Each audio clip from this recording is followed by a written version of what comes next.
Aku berkata kepadamu, di antara mereka yang dilahirkan oleh perempuan, tidak ada seorang pun yang paling besar daripada Yohanes.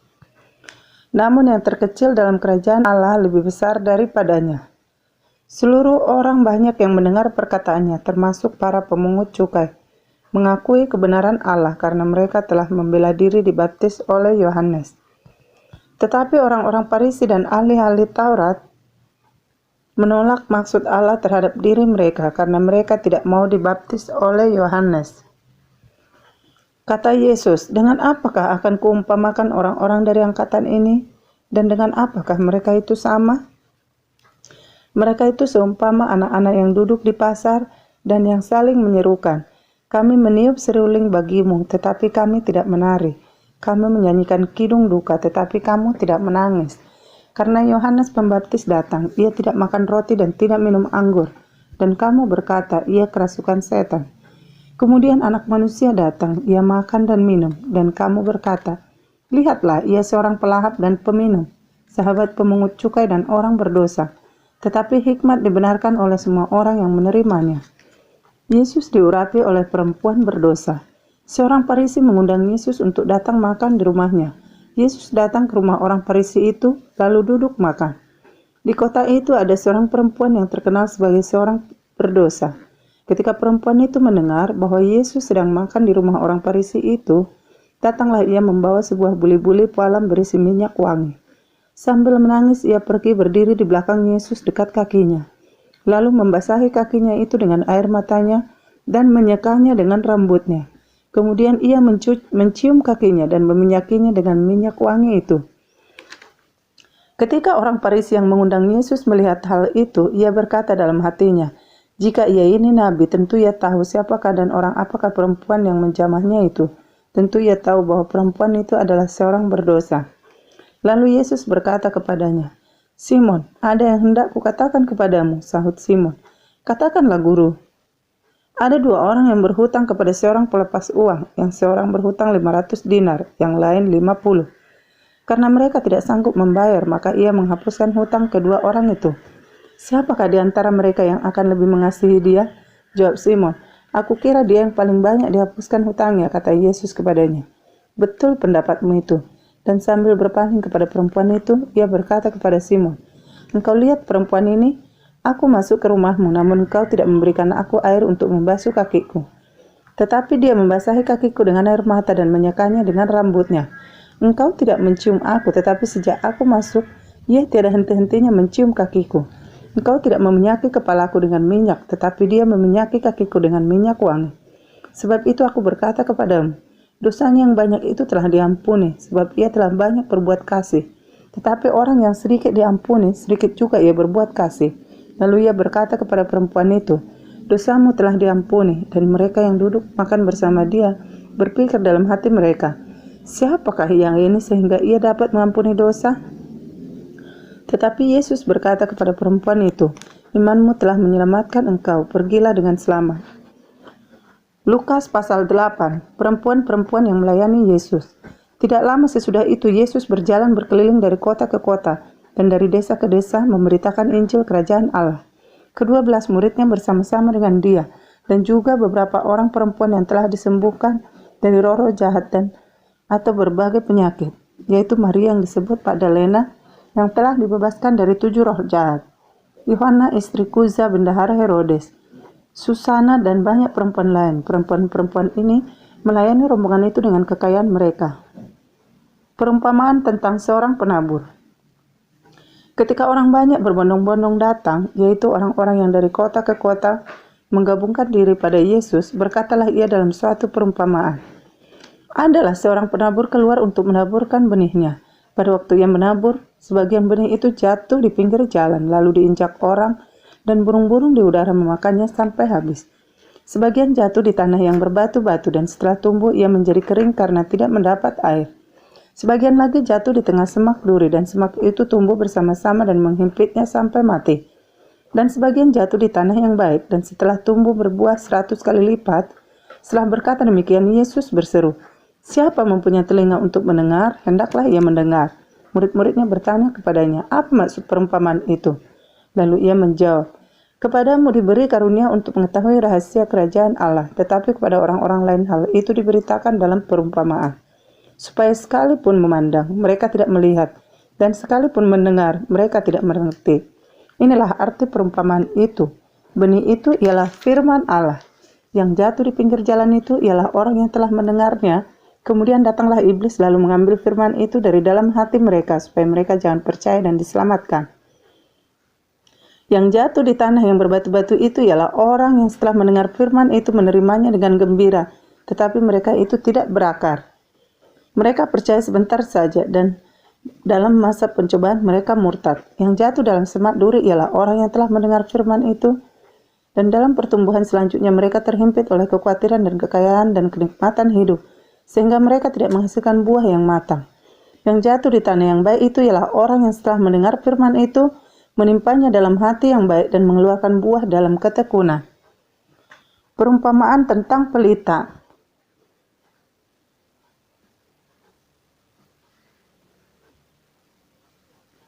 Tidak ada orang yang menyalakan pelita lalu menutupinya dengan tempayan atau menempatkannya di bawah tempat tidur, tetapi ia menempatkannya di atas kaki dia, supaya semua orang yang masuk ke dalam rumah dapat melihat cahayanya. Sebab tidak ada sesuatu yang tersembunyi yang tidak akan dinyatakan, dan tidak ada sesuatu yang rahasia yang tidak akan diketahui dan diumumkan. Karena itu perhatikanlah cara kamu mendengar, karena siapa yang mempunyai, kepadanya akan diberi, tetapi siapa yang tidak mempunyai, daripadanya akan diambil juga apa yang ia anggap ada padanya. Yesus dan sanak saudaranya. Ibu dan saudara-saudara Yesus datang kepadanya, tetapi mereka tidak dapat mencapai dia karena orang banyak. Orang memberitahukan kepadanya, ibumu dan saudara-saudaramu ada di luar dan ingin bertemu dengan engkau. Tapi ia menjawab mereka, ibuku dan saudara-saudaraku ialah mereka yang mendengarkan firman Allah dan melakukannya. Angin ribut diredakan. Pada suatu hari Yesus naik ke dalam perahu bersama-sama dengan murid-muridnya, dan ia berkata kepada mereka, marilah kita bertolak ke seberang danau. Lalu bertolaklah mereka. Dan ketika mereka sedang berlayar, Yesus tertidur. Sekonyong-konyong turunlah taufan ke danau, sehingga perahu itu kemasukan air dan mereka berada dalam bahaya. Maka datanglah murid-muridnya membangunkan dia, katanya, Guru, Guru, kita binasa. Ia pun bangun, lalu menghardik angin dan air yang mengamuk itu, dan angin dan air itu pun reda, dan danau itu menjadi teduh. Lalu katanya kepada mereka, di manakah kepercayaanmu? Maka takutlah mereka dan heran, lalu berkata seorang kepada yang lain, siapa gerangan orang ini sehingga ia memberi perintah kepada angin dan air dan mereka taat kepadanya? Yesus mengusir roh jahat dari orang gerasa. Lalu mendaratlah Yesus dan murid-muridnya di tanah orang gerasa yang terletak di seberang Galilea. Setelah Yesus naik ke darat, datanglah seorang laki-laki dari kota itu menemui dia. Orang itu dirasuki oleh setan-setan dan sudah lama ia tidak berpakaian dan tidak tinggal dalam rumah, tetapi dalam pekuburan.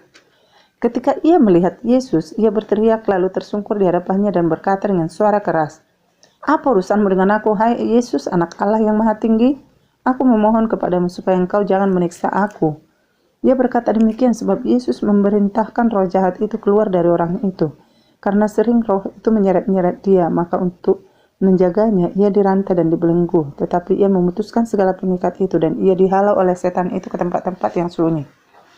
Dan Yesus bertanya kepadanya, siapakah namamu? Jawabnya, Legion, karena ia kerasukan banyak setan. Lalu setan-setan itu memohon kepada Yesus supaya ia jangan memerintahkan mereka masuk ke dalam jurang maut.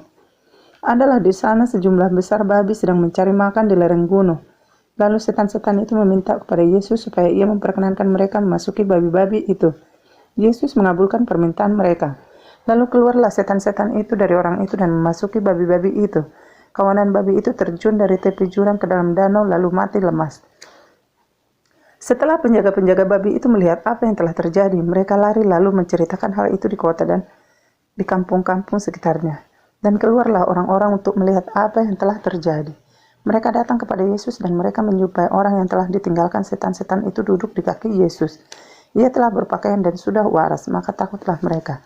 Orang-orang yang telah melihat sendiri hal itu memberitahukan kepada mereka bahwa orang yang dirasuk setan itu telah diselamatkan. Lalu seluruh penduduk daerah gerasa meminta kepada Yesus supaya ia meninggalkan mereka sebab mereka sangat ketakutan. Maka naiklah ia ke dalam perahu lalu berlayar kembali. Dan orang yang telah ditinggalkan setan-setan itu meminta supaya ia diperkenankan menyertainya. Tetapi Yesus menyuruh dia pergi, katanya, "Pulanglah ke rumahmu dan ceritakanlah segala sesuatu yang telah diperbuat Allah atasmu." Orang itu pun pergi mengelilingi seluruh kota dan memberitahukan segala apa yang telah diperbuat Yesus atas dirinya. Yesus membangkitkan anak Yairus dan menyembuhkan seorang perempuan yang sakit pendarahan. Ketika Yesus kembali, orang banyak menyambut dia sebab mereka semua menanti-nantikan dia. Maka datanglah seorang yang bernama Yairus. Ia adalah kepala rumah ibadat. Sambil tersungkur di depan kaki Yesus, ia memohon kepadanya supaya Yesus datang ke rumahnya. Karena anaknya perempuan yang satu-satunya yang berumur kira-kira 12 tahun, hampir mati. Dalam perjalanan ke situ, Yesus didesak-desak orang banyak. Adalah seorang perempuan yang sudah 12 tahun menderita pendarahan dan yang tidak berhasil disembuhkan oleh siapapun. Ia maju mendekati Yesus dari belakang dan menjamah jubahnya, dan seketika itu juga berhentilah pendarahannya. Lalu kata Yesus, "Siapa yang menjamah aku?" Dan karena tidak ada yang mengakuinya, berkatalah Petrus, "Guru, orang banyak mengerumuni dan mendesak engkau." Tetapi Yesus berkata, "Ada seorang yang menjamah aku, sebab aku merasa ada kuasa keluar dari diriku." Ketika perempuan itu melihat bahwa perbuatannya itu ketahuan, ia datang dengan gemetar, tersungkur di depannya dan menceritakan kepada orang banyak apa sebabnya ia menjamah dia dan bahwa ia seketika itu juga menjadi sembuh. Maka katanya kepada perempuan itu, "Hai anakku, imanmu telah menyelamatkan engkau, pergilah dengan selamat." Ketika Yesus masih berbicara, datanglah seorang dari keluarga kepala rumah ibadat itu dan berkata, "Anakmu sudah mati, jangan lagi engkau menyusah-nyusahkan guru." Tetapi Yesus mendengarnya dan berkata kepada Yairus, "Jangan takut, percaya saja dan anakmu akan selamat." Setibanya di rumah Yairus, Yesus tidak memperbolehkan seorang pun ikut masuk dengan dia, kecuali Petrus, Yohanes, dan Yakobus, dan ayah anak itu serta ibunya. Semua orang menangis dan meratapi anak itu. Akan tetapi Yesus berkata, "Jangan menangis, ia tidak mati, tetapi tidur." Mereka menertawakan dia karena mereka tahu bahwa anak ini telah mati. Lalu Yesus memegang tangan anak itu dan berseru. Katanya, "Hai anak, bangunlah." Maka kembalilah roh anak itu dan ketika itu juga ia bangkit berdiri. Lalu Yesus menyuruh mereka memberi anak itu makan. Dan takjublah orang tua anak itu, tetapi Yesus melarang mereka memberitahukan kepada siapapun juga apa yang telah terjadi itu. Yesus mengutus ke-12 murid. Lukas pasal 9. Maka Yesus memanggil ke-12 muridnya, lalu memberikan tenaga dan kuasa kepada mereka untuk menguasai setan-setan dan untuk menyembuhkan penyakit-penyakit. Dan ia mengutus mereka untuk memberitakan kerajaan Allah dan untuk menyembuhkan orang. Katanya kepada mereka, "Jangan membawa apa-apa dalam perjalanan. Jangan membawa tongkat atau bekal, roti atau uang, atau 2 helai baju. Dan apabila kamu sudah diterima dalam suatu rumah, tinggallah di situ sampai kamu berangkat dari situ. Dan kalau ada orang yang tidak mau menerima kamu, keluarlah dari kota mereka dan kebaskanlah debunya dari kakimu sebagai peringatan terhadap mereka." Lalu pergilah mereka dan mereka mengelilingi segala desa sambil memberitakan Injil dan menyembuhkan orang sakit di segala tempat. Herodes dan Yesus. Herodes raja wilayah mendengar segala yang terjadi itu dan ia pun merasa cemas. Sebab ada orang yang mengatakan bahwa Yohanes telah bangkit dari antara orang mati. Ada lagi yang mengatakan bahwa Elia telah muncul kembali. Dan ada pula yang mengatakan bahwa seorang dari nabi-nabi dahulu telah bangkit. Tetapi Herodes berkata, "Yohanes telah kupenggal kepalanya. Siapa gerangan dia ini yang kabarnya melakukan hal-hal demikian?" Lalu ia berusaha supaya dapat bertemu dengan Yesus. Yesus memberi makan 5.000 orang. Sekembalinya rasul-rasul itu menceritakan kepada Yesus apa yang telah mereka kerjakan. Lalu Yesus membawa mereka dan menyingkir ke sebuah kota yang bernama Betsaida, sehingga hanya mereka saja yang bersama dia.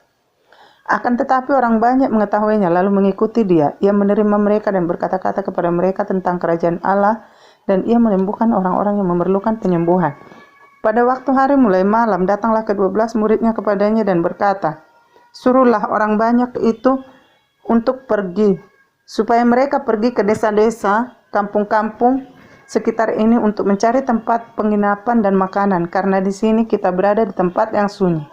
Tetapi ia berkata kepada mereka, "Kamu harus memberi mereka makan." Mereka menjawab, "Yang ada pada kami tidak lebih daripada 5 roti dan 2 ikan, kecuali kalau kami pergi membeli makanan untuk semua orang banyak ini." Sebab di situ ada kira-kira 5.000 orang laki-laki. Lalu ia berkata kepada murid-muridnya, "Suruhlah mereka duduk berkelompok-kelompok, kira-kira 50 orang sekelompok." Murid-murid melakukannya dan menyuruh semua orang banyak itu duduk. Dan setelah ia mengambil 5 roti dan 2 ikan itu, ia menengadah ke langit, mengucap berkat, lalu memecah-mecahkan roti itu dan memberikannya kepada murid-muridnya supaya dibagi-bagikannya kepada orang banyak. Dan mereka semuanya makan sampai kenyang. Kemudian dikumpulkan potongan-potongan roti yang sisa sebanyak 12 bakul. Pengakuan Petrus. Pada suatu kali ketika Yesus berdoa seorang diri, datanglah murid-muridnya kepadanya, lalu ia bertanya kepada mereka, "Kata orang banyak, siapakah aku ini?" Jawab mereka, "Yohanes Pembaptis, ada juga yang mengatakan Elia, ada pula yang mengatakan bahwa seorang dari nabi-nabi dahulu telah bangkit." Yesus bertanya kepada mereka, "Menurut kamu siapakah aku ini?" Jawab Petrus, "Mesias dari Allah." Lalu Yesus melarang mereka dengan keras supaya mereka jangan memberitahukan hal itu kepada siapapun.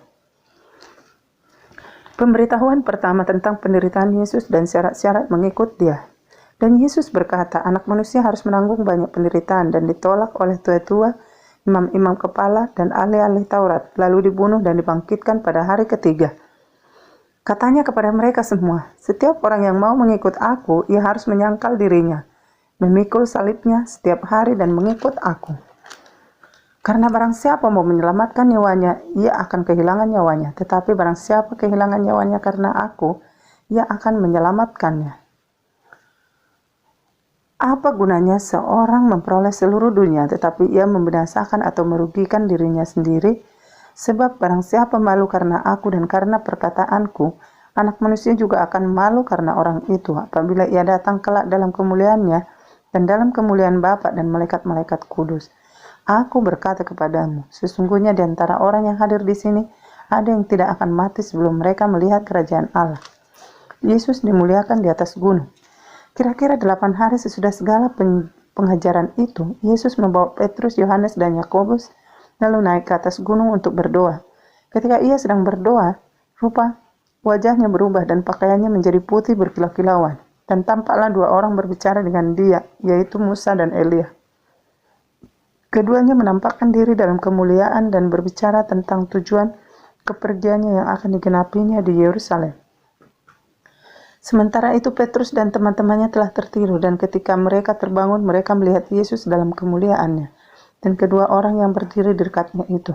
Dan ketika kedua orang itu hendak meninggalkan Yesus, Petrus berkata kepadanya, "Guru, betapa bahagianya kami berada di tempat ini. Baiklah kami dirikan sekarang 3 kemah, 1 untuk engkau, 1 untuk Musa, dan 1 untuk Elia."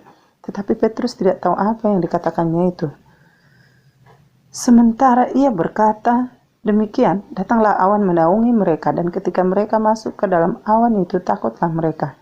Maka terdengarlah suara dari dalam awan itu yang berkata, "Inilah anakku yang kupilih, dengarkanlah dia." Ketika suara itu terdengar, nampaklah Yesus tinggal seorang diri, dan murid-murid itu merahasiakannya, dan pada masa itu mereka tidak menceritakan kepada siapapun apa yang telah mereka lihat itu. Yesus mengusir roh dari seorang anak yang sakit. Pada keesokan harinya ketika mereka turun dari gunung itu, datanglah orang banyak berbondong-bondong menemui Yesus. Seorang dari orang banyak itu berseru, katanya, "Guru, aku memohon supaya engkau menengok anakku, sebab ia adalah satu-satunya anakku. Sewaktu-waktu ia diserang roh, lalu mendadak ia berteriak dan roh itu menggoncang-goncangkannya sehingga mulutnya berbusa. Roh itu terus saja menyiksa dia dan hampir-hampir tidak mau meninggalkannya. Dan aku telah meminta kepada murid-muridmu supaya mereka mengusir roh itu, tetapi mereka tidak dapat." Maka kata Yesus, "Hai kamu angkatan yang tidak percaya dan yang sesat. Berapa lama lagi aku harus tinggal di antara kamu dan sabar terhadap kamu? Bawa anakmu itu kemari." Dan ketika anak itu mendekati Yesus, setan itu membantingkannya ke tanah dan menggoncang-goncangkannya. Tetapi Yesus menegur roh jahat itu dengan keras dan menyembuhkan anak itu, lalu mengembalikannya kepada ayahnya. Maka takjublah semua orang itu karena kebesaran Allah. Pemberitahuan kedua tentang penderitaan Yesus. Ketika semua orang itu masih heran karena segala yang diperbuatnya itu, Yesus berkata kepada murid-muridnya, "Dengarlah dan camkanlah segala perkataanku ini. Anak Manusia akan diserahkan ke dalam tangan manusia." Mereka tidak mengerti perkataan itu sebab artinya tersembunyi bagi mereka, sehingga mereka tidak dapat memahaminya, dan mereka tidak berani menanyakan arti perkataan itu kepadanya. Siapa yang terbesar di antara para murid? Maka timbullah pertengkaran di antara murid-murid Yesus tentang siapakah yang terbesar di antara mereka. Tetapi Yesus mengetahui pikiran mereka, karena itu ia mengambil seorang anak kecil dan menempatkannya di sampingnya, dan berkata kepada mereka, Barang siapa menyambut anak ini dalam namaku, ia menyambut aku, dan barang siapa menyambut aku, ia menyambut dia yang mengutus aku. Karena yang terkecil di antara kamu sekalian, dialah yang terbesar.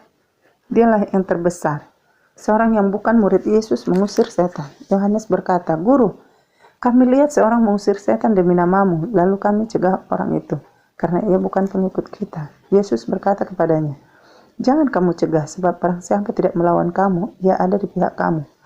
Yesus dan orang Samaria. Ketika hampir genap waktunya Yesus diangkat ke surga, ia mengarahkan pandangannya untuk pergi ke Yerusalem. Dan ia mengirim beberapa utusan mendahului dia. Mereka itu pergi, lalu masuk ke suatu desa orang Samaria untuk mempersiapkan segala sesuatu baginya. Tetapi orang-orang Samaria itu tidak mau menerima dia karena perjalanannya menuju Yerusalem. Ketika dua muridnya yaitu Yakobus dan Yohanes melihat hal itu, mereka berkata, "Tuhan, apakah yang Engkau mau? Supaya kami menyuruh api turun dari langit untuk membinasakan mereka?" Akan tetapi ia berpaling dan menegur mereka. Lalu mereka pergi ke desa yang lain. Hal mengikut Yesus. Ketika Yesus dan murid-muridnya melanjutkan perjalanan mereka, berkatalah seorang di tengah jalan kepada Yesus, "Aku akan mengikat engkau kemana saja engkau pergi." Yesus berkata kepadanya, "Serigala mempunyai liang dan burung mempunyai sarang, tetapi anak manusia tidak mempunyai tempat untuk meletakkan kepalanya."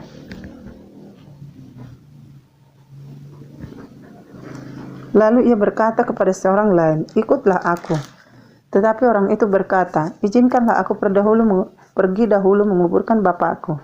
Tetapi Yesus berkata kepadanya, "Biarlah orang mati menguburkan orang mati, tetapi engkau pergilah dan beritakanlah kerajaan Allah di mana-mana."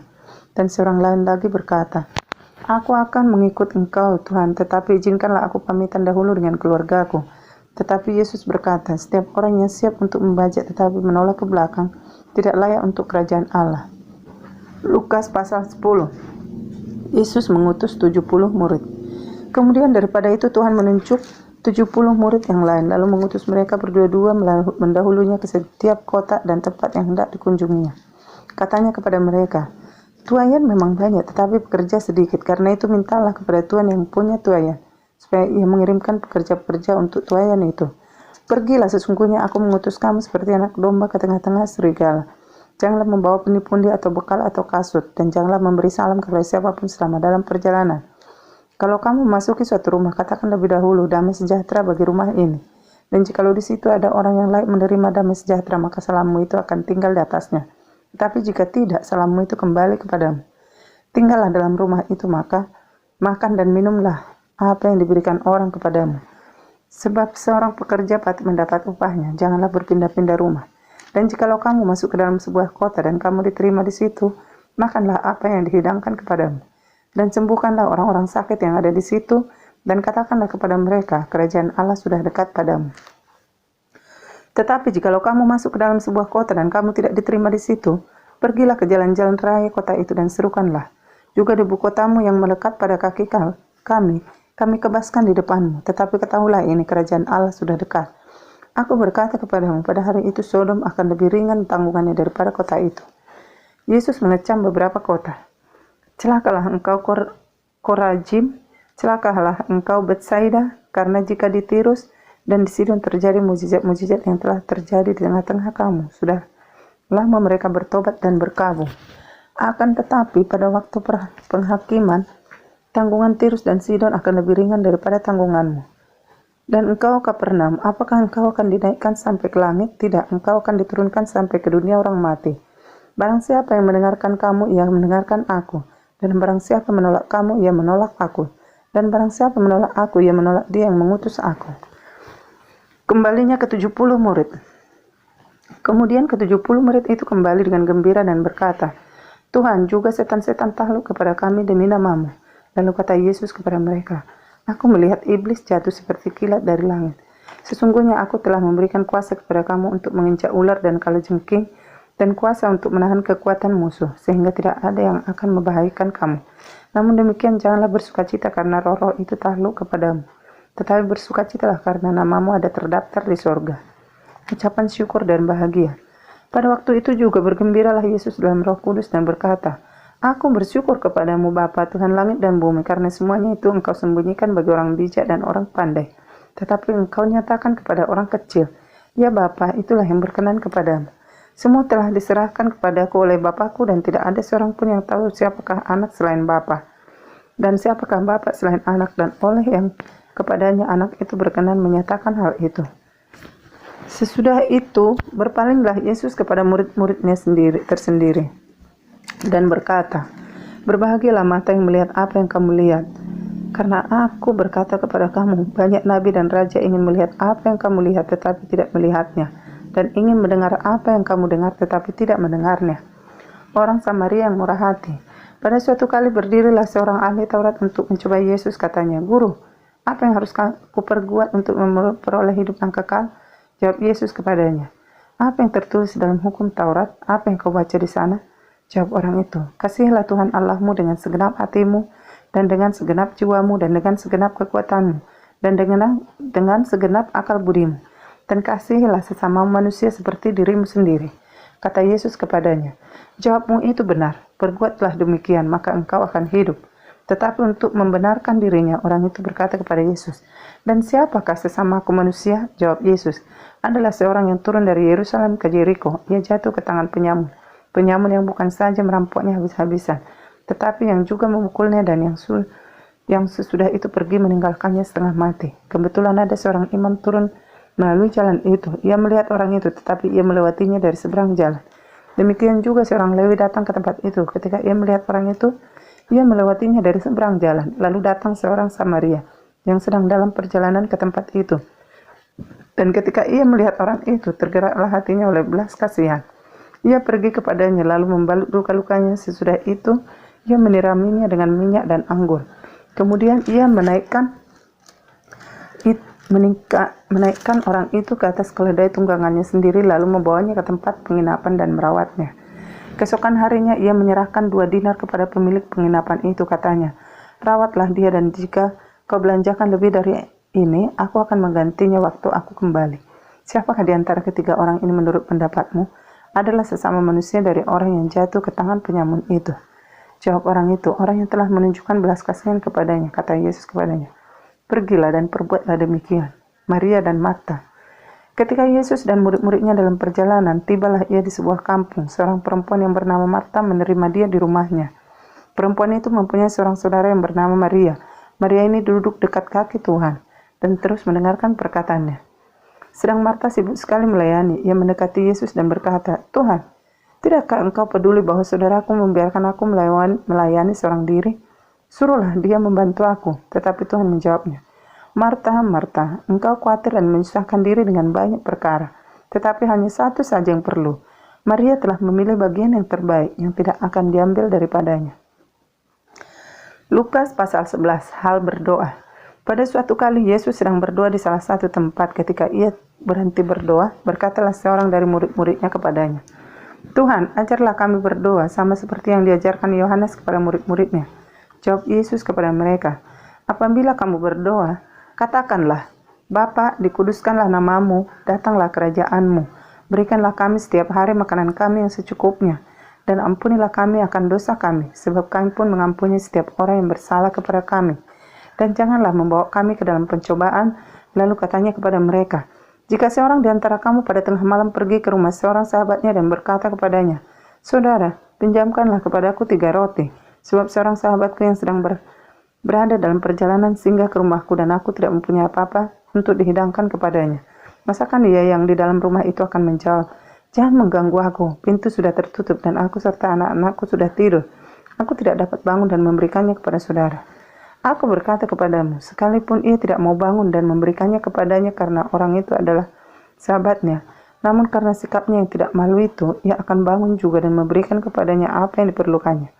Oleh sebab itu aku berkata kepadamu, mintalah maka akan diberikan kepadamu, carilah maka kamu akan mendapat, ketoklah maka pintu akan dibukakan bagimu. Karena setiap orang yang meminta menerima, dan setiap orang yang mencari mendapat, dan setiap orang yang mengetok baginya pintu dibukakan. Bapa manakah di antara kamu jika anaknya minta ikan daripadanya akan memberikan ular kepada anaknya itu ganti ikan? Atau jika ia minta telur akan memberikan kepadanya kalajengking? Jadi jika kamu yang jahat tahu memberi pemberian yang baik kepada anak-anakmu, apalagi Bapamu yang di sorga, Dia akan memberikan Roh Kudus kepada mereka yang meminta kepadanya." Yesus dan Beelzebul. Pada suatu kali, Yesus mengusir dari suatu setan yang membisukan. Ketika setan itu keluar, orang bisu itu dapat berkata-kata, maka heranlah orang banyak. Tetapi ada di antara mereka yang berkata, ia mengusir setan dengan kuasa Beelzebul, penghulu setan. Ada pula yang meminta suatu tanda dari sorga kepadanya untuk mencobai dia. Tetapi Yesus mengetahui pikiran mereka lalu berkata, setiap kerajaan yang terpecah pasti binasa, dan setiap rumah tangga yang terpecah-pecah pasti runtuh. Jikalau iblis itu juga terbagi-bagi dan melawan dirinya sendiri, bagaimanakah kerajaannya dapat bertahan? Sebab kamu berkata bahwa aku mengusir setan dengan kuasa Beelzebul. Jadi jika aku mengusir setan dengan kuasa Beelzebul, dengan kuasa apakah pengikut-pengikutmu mengusirnya? Sebab itu merekalah yang akan menjadi hakimmu. Tetapi jika aku mengusir setan dengan kuasa Allah, maka sesungguhnya kerajaan Allah sudah datang kepadamu. Apabila seorang yang kuat dan yang lengkap bersenjata menjaga rumahmu sendiri, maka amanlah segala miliknya. Tetapi jika seorang yang lebih kuat daripadanya menyerang dan mengalahkannya, maka orang itu akan merampas perlengkapan senjata yang diandalkannya dan akan membagi-bagikan rampasannya. Siapa tidak bersama aku, ia melawan aku, dan siapa tidak mengumpulkan bersama aku, ia mencerai-beraikan. Kembalinya roh jahat. Apabila roh jahat keluar dari manusia, ia pun mengembara di tempat-tempat yang tandus mencari perhentian. Dan karena ia tidak mendapatnya, ia berkata, aku akan kembali ke rumah yang telah kutinggalkan itu. Maka pergilah ia dan mendekati rumah itu bersih, tersapu, dan rapi teratur. Lalu ia keluar dan mengajak 7 roh lain yang lebih jahat daripadanya. Dan mereka masuk dan berdiam di situ. Maka akhirnya keadaan orang itu lebih buruk daripada keadaannya semula. Siapa yang berbahagia? Ketika Yesus masih berbicara, berserulah seorang perempuan dari antara orang banyak dan berkata kepadanya, berbahagialah ibu yang telah mengandung engkau dan susu yang telah menyusui engkau. Tetapi ia berkata, yang berbahagia ialah mereka yang mendengarkan firman Allah dan yang memeliharanya. Tanda Yunus. Ketika orang banyak mengerumunia, berkatalah Yesus, angkatan ini adalah angkatan yang jahat. Mereka menghendaki suatu tanda, tetapi kepada mereka tidak akan diberikan tanda selain tanda Nabi Yunus. Sebab seperti Yunus menjadi tanda untuk orang Niniwe, demikian pula lah anak manusia akan menjadi tanda untuk angkatan ini. Pada waktu penghakiman, ratu dari selatan itu akan bangkit bersama orang dari angkatan ini dan ia akan menghukum mereka. Sebab ratu ini datang dari ujung bumi untuk mendengarkan hikmah Salomo. Dan sesungguhnya yang ada di sini lebih daripada Salomo. Pada waktu penghakiman, orang-orang Niniwe akan bangkit bersama angkatan ini dan mereka akan menghukumnya. Sebab orang-orang Niniwe itu bertobat waktu mereka mendengarkan pemberitaan Yunus. Dan sesungguhnya yang ada di sini lebih daripada Yunus. Pelita tubuh. Tidak seorang pun yang menyalakan pelita lalu meletakkannya di kolong rumah atau di bawah gantang, melainkan di atas kaki dia, supaya semua orang yang masuk dapat melihat cahayanya. Matamu adalah pelita tubuhmu. Jika matamu baik, teranglah seluruh tubuhmu. Tetapi jika matamu jahat, gelaplah tubuhmu. Karena itu perhatikanlah supaya terang yang ada padamu jangan menjadi kegelapan. Jika seluruh tubuhmu terang dan tidak ada bagian yang gelap, maka seluruhnya akan terang. Sama seperti apabila pelita menerangi engkau dengan cahayanya. Yesus mengecam orang-orang Farisi dan ahli-ahli Taurat. Ketika Yesus selesai mengajar, seorang Farisi mengundang dia untuk makan di rumahnya. Maka masuklah ia ke rumah itu lalu duduk makan. Orang Farisi itu melihat hal itu dan ia heran karena Yesus tidak mencuci tangannya sebelum makan. Tetapi Tuhan berkata kepadanya, kamu orang-orang Farisi, kamu membersihkan bagian luar dari cawan dan pinggan, tetapi bagian dalammu penuh rampasan dan kejahatan. Hai orang-orang bodoh, bukankah dia yang menjadikan bagian luar, dia juga yang menjadikan bagian dalam? Akan tetapi berikanlah isinya sebagai sedekah dan sesungguhnya semuanya akan menjadi bersih bagimu. Tetapi celakalah kamu hai orang-orang Farisi, sebab kamu membayar persepuluhan dari selasi, inggu dan segala jenis sayuran, tetapi kamu mengabaikan keadilan dan kasih Allah. Yang satu harus dilakukan dan yang lain jangan diabaikan. Celakalah kamu hai orang-orang Farisi, sebab kamu suka duduk di tempat terdepan di rumah ibadat dan suka menerima penghormatan di pasar. Celakalah kamu, sebab kamu sama seperti kubur yang tidak memakai tanda, orang-orang yang berjalan di atasnya tidak mengetahuinya. Seorang dari antara ahli-ahli Taurat itu menjawab dan berkata kepadanya, Guru, dengan berkata demikian engkau menghina kami juga. Tetapi ia menjawab, celakalah kamu juga hai ahli-ahli Taurat, sebab kamu meletakkan beban-beban yang tak terpikul pada orang, tetapi kamu sendiri tidak menyentuh beban itu dengan satu jari pun. Celakalah kamu, sebab kamu membangun makam nabi-nabi, tetapi nenek moyangmu telah membunuh mereka. Dengan demikian kamu mengaku bahwa kamu membenarkan perbuatan-perbuatan nenek moyangmu, sebab mereka telah membunuh nabi-nabi itu dan kamu membangun makamnya. Sebab itu hikmat Allah berkata, aku akan mengutus kepada mereka nabi-nabi dan rasul-rasul, dan separuh dari antara nabi-nabi dan rasul-rasul itu akan mereka bunuh dan mereka aniaya, supaya dari angkatan ini dituntut darah semua nabi yang telah tertumpah sejak dunia dijadikan, mulai dari darah Habel sampai kepada darah Zakaria yang telah dibunuh di antara mezbah dan rumah Allah. Bahkan aku berkata kepadamu, semuanya itu akan dituntut dari angkatan ini. Celakalah kamu, hai ahli-ahli Taurat, sebab kamu telah mengambil kunci pengetahuan. Kamu sendiri tidak masuk ke dalam, dan orang yang berusaha untuk masuk ke dalam kamu halang-halangi. Dan setelah Yesus berangkat dari tempat itu, ahli-ahli Taurat dan orang-orang Farisi terus-menerus mengintai dan membanjirinya dengan rupa-rupa soal. Untuk itu mereka berusaha memancingnya, supaya mereka dapat menangkapnya berdasarkan sesuatu yang diucapkannya.